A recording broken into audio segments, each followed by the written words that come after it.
Үзэсгэлэнт хөвсгөл нутгийн төмөндөө өдрийн төргий Зохиомор хотын хөгжил малчин иргэдийн амьдралд ямар бодлого, ямар шийдвэр хэрэгтэй байгаа талаар хүргэдэг шийдэл цаг үеийн нэвтрүүлгийн шинэ дугаар эхэлж байна. Өнгөрсөн 7 хоногт авилгатай тэмцэх газрын дарга ган болтыг чөлөөлсөн гэвч манай их хурл чөлөөлөхөөс эргээд томилж чаддаггүй хэцүүхэн шийдэлтэй. За энэ бол фракц хоорондын зөрчил, намын эв түнжингүй байдлын илэрхийлэл гэж эрх баригчдын зарим нь мэдэгдээд байгаа юм а. За авилгатай тэмцэх газрын дарга ган болтыг чөлөөлөх үеэр инх хамгааллын гишүүн хуулийн байгууллага хэн нэгний хараат биш хариуцлага өндөр ажиллах ёстой энэ албаны талаар байр сууриа илэрхийллээ. Авилгатай тэмцэх газар бол хуулийн том байгууллага. Тэр тусмаа улс төрч албан тушаалтнуудын эсрэг хатуу хяналттай газар гэж ойлгож болно. Гэхдээ хэн нэгний өмнөөс биш гаргах шийдвэр хэрэгжүүлэх үйл ажиллагаа нь хууль дүрмийн хүрээнд явагдах ёстойг инх хамгааллын гишүүн санууллаа. Чөлөөлөгдөж байгаа ган болт даргатай ч энэ байгууллагыг цаашид яаж хөгжүүлэх талаар санал солилцлоо. За ган болт даргад ямар ч байсан энэ төрийн өндөр албан тушаалд ажиллаж өнөөдөр яг нь хариуцлагатайгаар би өнөөдөр ажилд албан тушаал эрхэлж байхдаа улс төрийн хэлэн мэдэл хийгээгүй, хэн нэгэн улс төрийн нам, хэн нэгэн улс төрчийн гар хөлийн үзүүрт би ажиллаагүй гэдэг хариуцлагатайгаар мэдгчийа. Ямар нэгэн алдаа дутагдал гаргасан бол энэнийхээ төлөө би хариуцлага хүлээх бэлэн байна гэсэн ийм улс төрийн иргэний эр зэрэг гаргасан хариуцлагатай мэдгдэл хийж байгаад нэгдүгээрт бас талархал илэрхийлье гэж бодож байна. За хоёрдугаарт нь одоо ингээд та ажиллаа өгж байна. Тэгээ цаашдаа таны дараа бас нэг дарга томилогдож ирэх байх. Тэгэхээр энэ авилгалтай тэмцэх газрын байгууллага маань цаашдаа ер нь яг энэ улс төрөөс хараат ажиллах эрх зүйн орчин яг бүрэн бүрдсэн үү гэдгийг та нэгдүгээрт хэлж өгөөч. За хоёрдугаарт нь энэ авилгалтай тэмцэх үндэсний хөтөлбөр гэж одоо улсын их хурлаар батлагдах байгаа. За энэ дээр энэ үндэсний хөтөлбөр дээр авилгалын хамгийн том шалтгаан бол төрийн албан агчдын цалин, орлого бага, эрх зүйн зохицуулалт хангалтгүй хуулийн хэрэгжүүлэлт сул байгаа учраас өнөөдөр Монгол улсад авилгал үүсэх хамгийн том шалтгаан болж байгаанаас нэг ийм дүгнэлт хийсэн байна. Тэгэхээр авилгалтай тэмцэх газрын ажилтнуудын маань цалин, урамшуулал, нийгмийн хамгаалал энэ авилгалаас ангид ажиллах ийм эрх зүйн орчин өнөөдөр бүрдсэн үү гэдгийг та нэг хэлж өгөөч гэж. Гуравдугаарт нь яг энэ хөтөлбөрийн мэдээлэл дээр авилгалын индексийн судалгааны сүүлийн 6 жилийн дунджаар хамгийн их авилгалд өртсөн институцээр шүүх, хууль хяналтын байгууллага, улс төрийн нам нэрлэгдсэн байна. Шүүх, хууль хяналтын байгууллага, улс төрийн нам. Ийм 3 байгууллага хамгийн их авилгалд өртсөн байгууллагаар нэрлэгдсэн байгаа байхгүй. Тэгэхээр өнгөрсөн одоо 5 жилийн хугацаанд яг энэ хамгийн их авилгалд өртсөн байгаа, автсан байгаа шүүх, хууль хяналтын байгууллага, улс төрийн намынхны авилгалаас ангид байх талаар та нар ямар арга хэмжээнүүд авч хэрэгжүүл ба? Ямар ажлууд хийв? Одоо шалгуу үнэхээр их тэр авилгал байгаа энэ 3 газарт ямар шалгалтуудыг хийв? Ямар үр дүн төрөв? За энэ төрийн албаныхан бол бүгдээр одоо нэг авилгалч гэсэн нэг юм муухай ойлголттой болцсон. Одоо 160 мянган төгрөг зүтгэж байгаа улсад бүгдээр л нэг юм авилгалч болцсон юм шиг нэг юм муухай нэр хаягийг зүүдэг болцсон. Нэг үхрийн өвөр дөрөхөөр нэг 1000 үхрийн өвөр дөрөг гэдэг шиг нэг юм болчиход байгаа маа. Тэгэхээр энэ яг аль төрийнх нь одоо салбарууд нь төрийн байгууллагууд нь авилгалд илүү их идэвхжээд байгаа юм. Яагаад энэ авилгалд авах шалтгаанууд нь бий болчиход байгаа юм. Ер нь төрийн нийт 160 мянган албан агчдаас одоо хэдэн хувийн энэ авилгалд өртсөн, хэдэн хувийн авилгалын хэрэгээр одоо байцаагдаж, шалгагдаж, шүүхээр тогтогдсон юм бэ гэдгийг бол жил бүхэн мэдээлж энэ төрийн албан бүгдээрээ тэр авилгалд өртсөн юм шиг нэг ийм нийтийн дунд явж байгаа буруу ойлголтуудыг бас засалруулах хамгийн том ажил нь бол би танай байгууллагын ажил гэж ойлгож байгаа. Энэ чиглэлээр одоо ямар арга хэмжээ авч яах вэ гэж. За эцэст нь энэ хувийн байгууллага энэ бизнесийнхний нэр хүндэд одоо их халддаг.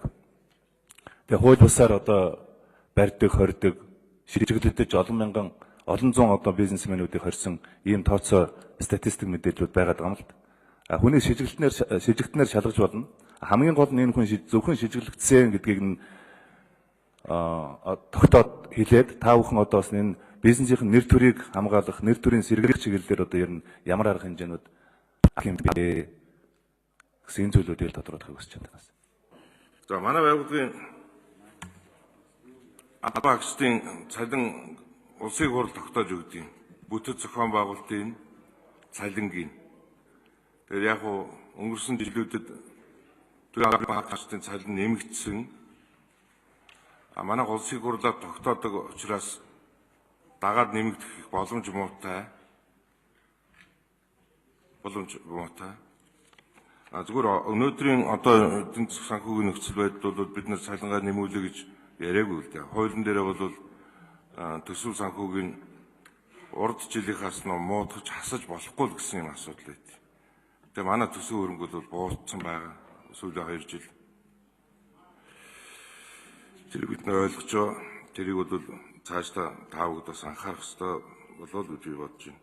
За ер нь улс төрөөс хараад бас түрүү хэлсэн энэ ерөнхийдөө удирдлагаас их шалтгаалж байгаа байна. Би бол улс төрөөс хол байсан гэж өөрийгөө үздэг. Надад шууд тэгээд нөлөөлөх гэсэн улсууд бас байхгүй байгаа. Яг үүндээ. Янз бүрийн асуудал байвал би өөрөө тэндээс зай барьдаг. Тэр хамааралтай асуудал би орохгүй байхыг хичээдэг. Гэхдээ бол бүх юм сайхан байгаагүй. Хүнд байсан. Явсан хичээсэн зүтгэсэн. Хяналтаа тавьсан. Хамт олноос тэгж би уриалдаг, удирддаг залуучуудыг цэвэр хариун байх ёстой шүү гэдэг. Төрийн албан хаагч нарын үнэн яагаад авилга авахныг нөхцөл нь бол цалин хангамжийн асуудал нь үнэхээр бага. Энэ яамд ажиллаж байгаа мэргэжилтнүүд энэ агентлагт ажилладаг төрийн албан хаагч үнэхээр бага. Тэр нь бол бас одоо мөнгө төгрөг өгж авалт энэ нөхцөл рүү оруулчаад байдаг юм байна л. Тийм нөхцлөд үүссэн байна л.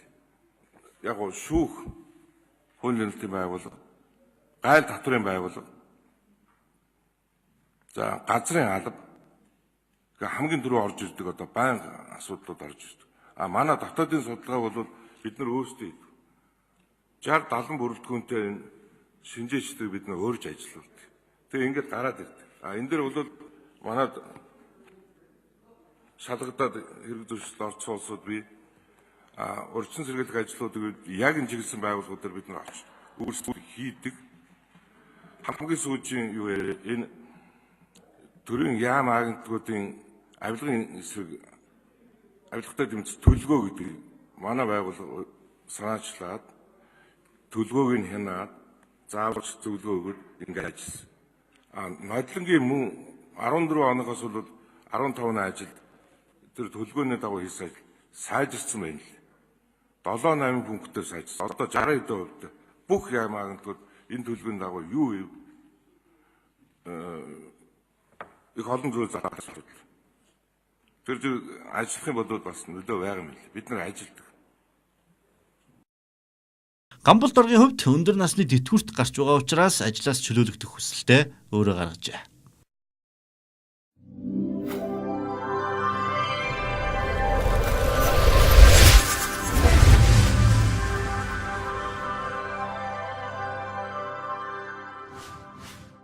Инх Монголын гишүүн эрүүл мэндийн салбарт их анхаардаг, эмнэлгийн тусламж үйлчилгээний хуулийн төсөл санаачилснаас эхлээд эрүүл мэнд бол номер 1 асуудал гэдгийг үргэлж илэрхийлдэг.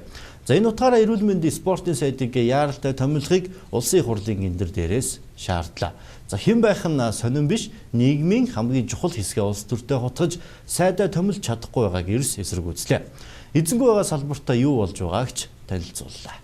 Өчигдөр засгийн газраас улсын хурлын даргад өргөн бариад нийгмийн бодлогын байнгын хороонд дээр эрүүл мэндийн сайдыг томилё гэд хэлцэх гээд нийгмийн бодлогын байнгын хороонд байдаг Монгол Ардын намын 6 гишүүд бараг үндсэндээ цаг гаруй хүлээгээд яг Арцад намын эрх баригчдаас маань нийгмийн бодлогын байнгын хороонд дээр орж ирсэнгүй шүү дээ. Энэ ер нь ямар учиртай яг юу болоод байгаа юм бэ? Бид нэр ерөөсөй ойлгохгүй байх.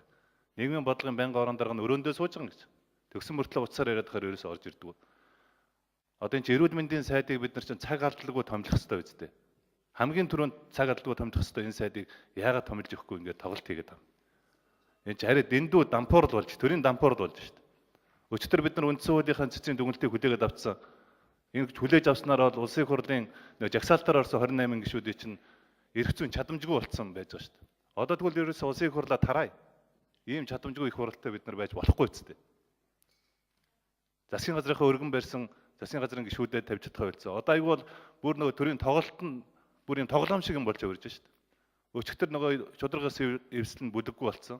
Айгүй бол одоо нөгөө хамтар засаг байгуулсан нам нь бүлэггүй болсон учраас гээд нөгөө эрүүл мэндийн сайд татаад авчиж байгаа ийм л нөхцөл байдал үүсэж байгаа болов уу гэж бид нар хардж байгаа байхгүй.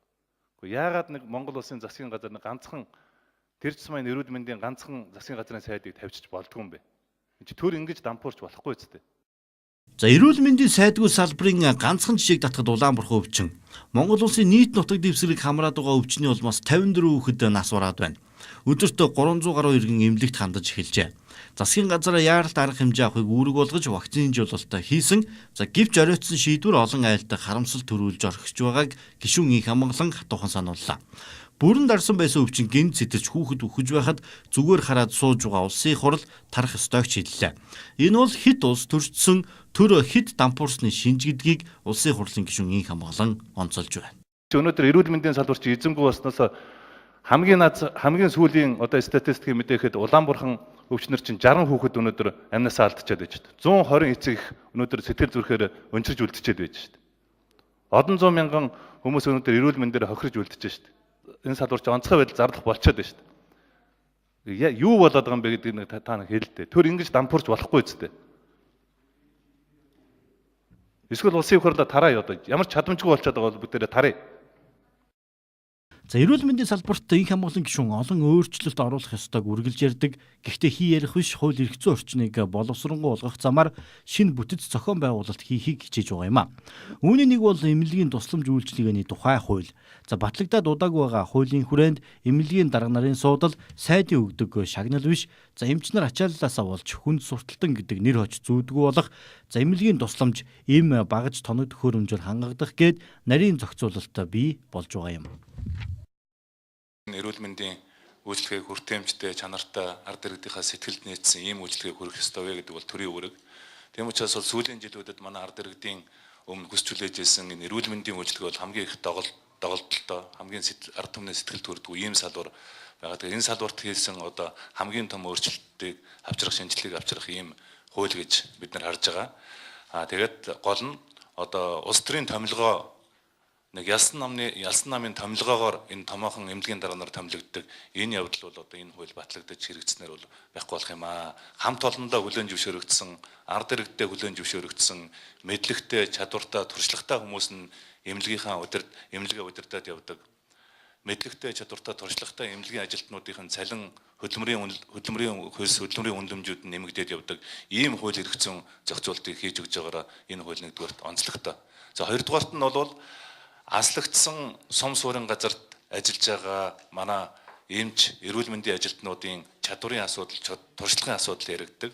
Одоо хөдөөгийн сумдын эмнэлэг, мөн аймгийн төвийн өрхийн эмнэлэг, нийслэлд байгаа өрхийн эмнэлэг дээр ажиллаж байгаа энэ хүмүүсийг чадвартай, туршлагатай ийм хүмүүсийг ажилуулах ийм эрх зүйн орчин бас нэгдэж байгаа гэдгээр бас онцлогтой гэдгийг хэлхийг хүсэж байна. Ягаад гэвэл ард иргэд маань бол өнөөдөр өөрт байгаа хамгийн өөрхөн анхан шатныхаа эмнэлгээс одоо өөрийнхөө хүссэн энэ эмчилгээ, тусламж үйлчилгээг авахд бол энэ тэнд ажиллаж байгаа хүмүүс нь чадвартай мэдлэгтэй байх хэрэгтэй. Тэгэхээр энэ зүйлүүдийг бас нэлээд зохицуулсан юм хууль болж чадсан. Тэгэхээр өнөөдөр эрүүл мэндийн салбарт ажиллаж байгаа нийт 40 гаруй мянган ажлагчид, албан хаагчид байж байгаа. Тэгэхээр энэ хүмүүсийн хөдөлмөрийн үнэлэмж, цалин хөлс, нийгмийн баталгааны асуудал бол өнөөдөр хүртэл шийдэгдэж чадаагүй байдаг. Тэгэхээр энэ хууль батлагдаж гарснараа бол энэ хамт олондоо тухайн эмнэлэгтэй, сум орон нутаг, өрхийн эмнэлэг, бүх шатны эмнэлэгт ажиллаж байгаа одоо хүмүүс маань бол өөрийнхөө хөдөлмөрийн зөвөр үнэлүүлээд тэгээд цалин хөлс, нийгмийн баталгааныхаа асуудлуудыг шийдвэрлээд явуулах ийм боломжийг бас энэ хуулиар олгож байгаа гэдгийг бас дурдж хэлхийг хүсэж байна. Шийдэл цагийн нэвтрүүлгийн шинэ дугаар хүргэлээ. Эх 7 хоногт шинэ мэдээлэлтэй эргээд уулзъя. Хоймор нутаг хөгжил цэцэглэлтээр дүүрэн байх болтугай үзэгч танд сайн сайхныг хүсье.